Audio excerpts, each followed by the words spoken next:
রান্না করব ঝিঙ্গা, চিংড়ি মাছ দিয়ে ঝিঙ্গা রান্না করব। ঝিঙ্গাটা কিন্তু এখানে কেটে ধুয়ে নিব।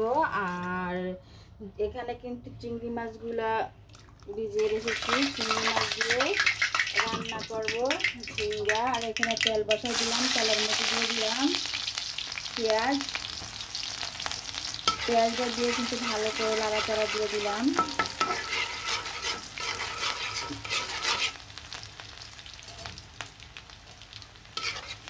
ভালো করে নাড়াচাড়া দিয়ে এখন চিংড়ি মাছগুলো কিন্তু পেঁয়াজের সাথে দিয়ে দিব।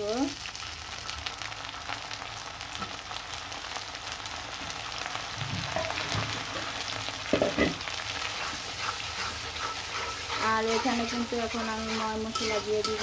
দিয়ে ভালো করে পেঁয়াজ আর চিংড়ি মাছটা ভেজে নিব সুন্দরভাবে। এখানে কিন্তু হলুদ মরিচ লবণ দিয়ে দিলাম। দিয়ে কিন্তু খুব সুন্দরভাবে চিংড়ি মাছটা ভাজা ভাজা করে নিলাম। আর এখন ধুয়ে রাখা ঝিঙ্গাগুলো কিন্তু দিয়ে দিলাম। দিয়ে ভালো করে নাড়াচাড়া দিয়ে খুব সুন্দরভাবে কষিয়ে নিব।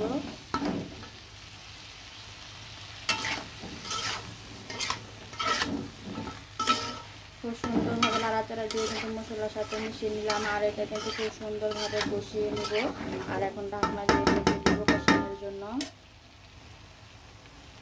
ঝিঙ্গাটা কিন্তু এখন চলে আসলাম আবার নাড়াচাড়া দেওয়ার জন্য। ঝিঙ্গাটা কিন্তু দেখতে পাচ্ছেন কি সুন্দর করে কষানো হয়ে গেছে। আর এখানে কিন্তু কাঁচামরিচ আর ধনিয়া পাতা কাটে নিলাম। আর ঝিঙ্গাটা কিন্তু খুব সুন্দরভাবে কষিয়ে নেব। রান্না যত কষাবেন তত কিন্তু স্বাদ হবে। আর এদিকে কিন্তু বসাই দিলাম দুধ। এখানে কিন্তু 2 কেজি দুধ আছে। আর দুধগুলো জাল করে নিব। টক দই রান্না বানাবো টক দইয়ের জন্য।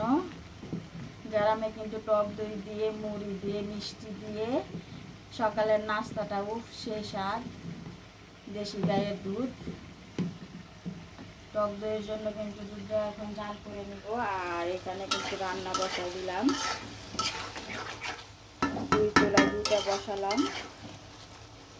কষানো হয়ে গেছে। এখন কিন্তু পরিমাণ মতো পানি দিয়ে দিব।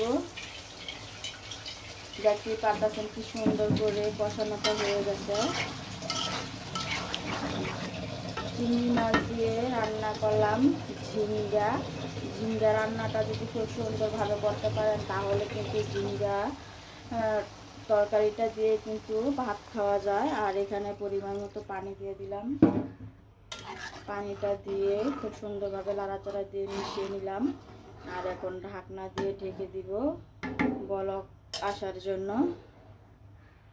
আর যার যতটুকু পরিমাণ পানি দেওয়ার দরকার এতটুকু দিয়ে দিবেন। আমি যতটুকু দিয়েছি এটা দিয়ে রান্না হবে। আর তরকারিটাও কিন্তু খুব সুন্দরভাবে সিদ্ধ হয়ে যাবে। ঝিঙ্গা রান্নাটা কিন্তু বলক চলে এসেছে। আর এখন কিন্তু দিয়ে দিলাম ধনিয়া পাতা কাঁচামরিচ দিয়ে ভালো করে নাড়াচাড়া দিয়ে দিলাম।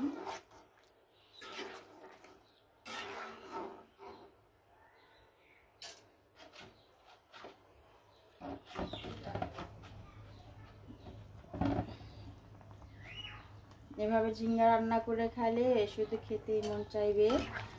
ঝিঙ্গা রান্নাটা করে কিন্তু খুব সুন্দর একটা স্মেল বের হইতেছে। খুবই সুন্দর একটি রান্না করে ফেললাম। আর এদিকে কিন্তু মুরগা আনছে, মুরগাটা আমি ভালো করে কেটে নিলাম।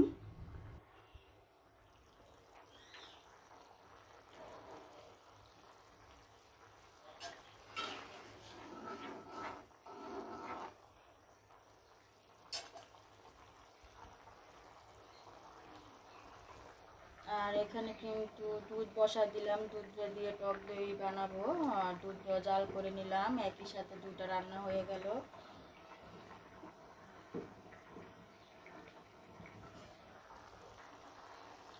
সবাই ভালো থাকেন, সুস্থ থাকেন, সবসময় হাসি খুশি থাকেন।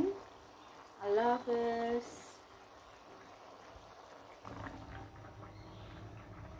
আর এখানে লাল শাক নিয়ে আসছে। লাল শাক ভাজি করব।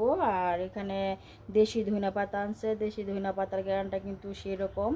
আর টমেটো,